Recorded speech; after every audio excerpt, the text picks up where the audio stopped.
Praise the Lord. Hallelujah. ഇവിടെ നിന്ന് ഈശോ നമ്മോട് പറയുകയാണ്, നിന്നെ കൈവിടില്ല എന്ന്.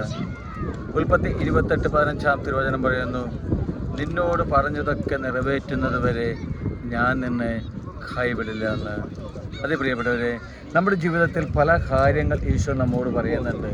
നമ്മൾ അത് ശ്രവിക്കുന്നില്ല, അത് ഉൾക്കൊള്ളുന്നില്ല എന്നുള്ളതാണ് ഏറ്റവും പ്രധാനമായിട്ടുള്ളത്. ജീവിതത്തിൽ നമ്മൾ കടന്നു പോകുന്ന നിമിഷങ്ങളിലെല്ലാം ഓർക്കുക, എപ്പോഴും ഈശോയുടെ സ്വരം നമ്മോട് കൂടെയുണ്ട്. അത് ശ്രവിക്കുവാൻ നമ്മുടെ കാതുകളെ തുറക്കുവാൻ നമുക്ക് സാധിക്കണം. അത് ഈശോയുടെ സ്വരത്തിനായിട്ട് കാതോർത്തിരിക്കുവാൻ നമുക്ക് സാധിക്കണം. ഈശോ പറയുകയാണ്, നിന്നെ കൈവിടില്ല എന്ന്.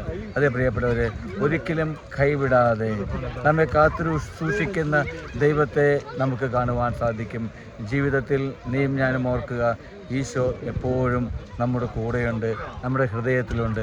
ആ സ്വരത്തിന് വേണ്ടി കാതോർത്തിരിക്കുവാൻ നമുക്ക് ഓരോരുത്തർക്കും സാധിക്കട്ടെ. ഹല്ലേലൂയ. ആമേൻ.